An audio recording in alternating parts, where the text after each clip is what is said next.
আসসালামু আলাইকুম everyone. Welcome to Nila's food kitchen. আশা করছি আপনারা সবাই অনেক ভালো আছেন। শীতকাল মানেই তো হচ্ছে পিঠাপুলির উৎসব। আর এই পিঠাপুলির উৎসবে নতুন নতুন পিঠা তৈরি করব না তা কি হয়?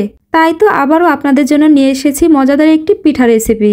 আর আজকে আমি আপনাদেরকে তৈরি করে দেখাবো পুলি রসমালাই পিঠা। তুলোর মতো নরম তুলতুলে এই পুলি রসমালাই পিঠাগুলো খেতে অসাধারণ হয়ে থাকে। আর তৈরিও করে নিতে পারবেন একদম কম সময়ে আর ঘরে থাকা মাত্র ৩-৪টি উপকরণ দিয়েই। সো আর কথা না বাড়িয়ে let's go to Nila's food kitchen.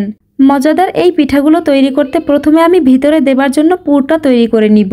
তার জন্য চুলায় একটি প্যান বসিয়ে দিয়ে দিচ্ছি ১ কাপ কুড়ানো নারিকেল। এরপর দিয়ে দিচ্ছি 1/3 কাপ খেজুরের গুড়। আরও দিয়ে দিচ্ছি ১ টুকরো দারুচিনি, ২টি এলাচ এবং একটি তেজপাতা। এবার সবকিছু ভালোভাবে নেড়েচেড়ে মিশিয়ে আমি নারিকেলের পুরটা তৈরি করে নিব। নারিকেলের পুরটা আমার তৈরি করা হয়ে গিয়েছে। দেখুন নারিকেলগুলো ভাজা ভাজা হয়ে গিয়েছে। এবার আমি নারিকেলের পুরটা চুলা থেকে নামিয়ে নিব।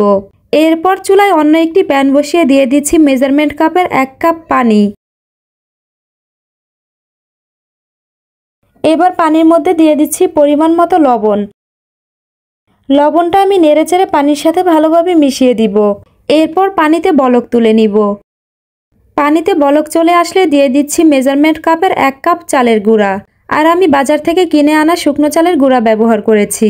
এরপর দিয়ে দিচ্ছি 1/4 কাপ ময়দা। ময়দা ব্যবহার করার ফলে পিঠাগুলো অনেক নরম হবে। এবার ঢাকনা দিয়ে ঢেকে রাখবো ২ থেকে ৩ মিনিট পর্যন্ত। আর চুলার আঁচটা একদম লোতে করে দিব। ৩ মিনিট পর ঢাকনা খুলে এবার আমি এগুলোকে নেড়েচেড়ে ভালোভাবে মিশিয়ে খামিরটা তৈরি করে নিব।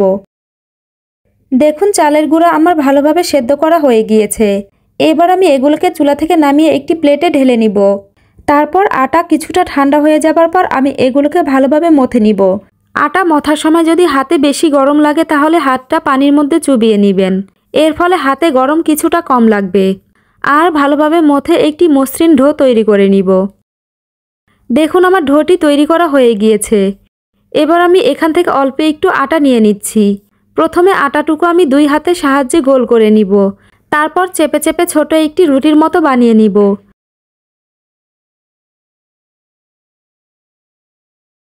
এবার এই রুটিটার মধ্যে দিয়ে দিচ্ছি আগে থেকে তৈরি করে রাখা নারিকেলের পুর। পুরটাকে হাতের সাহায্যে একটু গোল করে দিচ্ছি। এবার চারিপাশ থেকে রুটির মুখটা আমি আটকিয়ে দিব। তারপর ভালোভাবে গোল করে রসমালাইয়ের শেপ দিয়ে দিব। আর কোনো অংশ ফাটা থাকলে সেই ফাটা অংশটাকেও জোড়া লাগিয়ে দিব।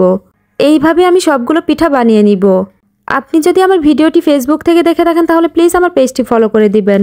আর যদি ইউটিউব থেকে দেখে থাকেন তাহলে প্লিজ আমার চ্যানেলটি সাবস্ক্রাইব করে দিবেন। দেখুন দেখতে কিন্তু একদম মিষ্টির মতো লাগছে। সবগুলো পিঠা আমার বানানো হয়ে গিয়েছে। এবার আমি পিঠাগুলোকে রান্না করে নিব। তার জন্য চুলায় একটি প্যান বসিয়ে দিয়ে দিচ্ছি ১ লিটার তরল দুধ।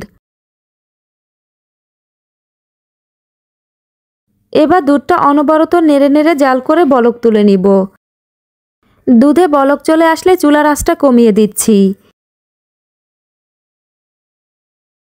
এবার দুধের মধ্যে দিয়ে দিচ্ছি 1/2 কাপ খেজুরের গুড়। তবে মিষ্টির পরিমাণ আপনারা আপনাদের পছন্দ মতো দিবেন। এরপর দিয়ে দিচ্ছি ১ চিমটি লবণ। আপনারা যদি মিষ্টি খাবারে লবণ পছন্দ না করেন তাহলে স্কিপ করবেন। এবার নেড়েচেড়ে গুড়টা দুধের সাথে মিশিয়ে নিব। আর দুধটাতে আবারও বলক তুলে নিব। দেখুন গুড়গুলো ভালোভাবে গলে গিয়েছে আর দুধেও বলক চলে এসেছে। এবার আমি এর মধ্যে আগে থেকে তৈরি করে রাখা পিঠাগুলো দিয়ে দিব। পিঠাগুলো দেবার পর আমি আলতো হাতে পিঠাগুলো নেড়ে দিব। এবার আমি চুলার মিডিয়াম আঁচে পিঠাগুলোকে জাল করে নিব ১০ মিনিট পর্যন্ত। আর কিছুক্ষণ পর পর পিঠাগুলোকে আলতোভাবে নেড়ে দিব। অতিরিক্ত জোরে জোরে পিঠাগুলো নাড়বেন না, তাহলে পিঠাগুলো ভেঙে যেতে পারে।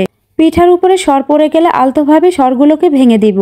আপনারা যদি পিঠার মধ্যে গরম মশলার ফ্লেভার পছন্দ করেন তাহলে এখানে দারুচিনি এবং এলাচ ব্যবহার করবেন। দেখুন পিঠাগুলো আমার রান্না করা হয়ে গিয়েছে। আর দেখুন দুধটাও ঘন হয়ে গিয়েছে। এবার আমি চুলার ফ্লেমটা বন্ধ করে দিচ্ছি। এরপর আমি আপনাদেরকে পিঠাগুলো সার্ভ করে দেখাবো। আশা করছি আমার আজকের রেসিপি আপনাদের কাছে অনেক ভালো লেগেছে আর সহজে লেগেছে।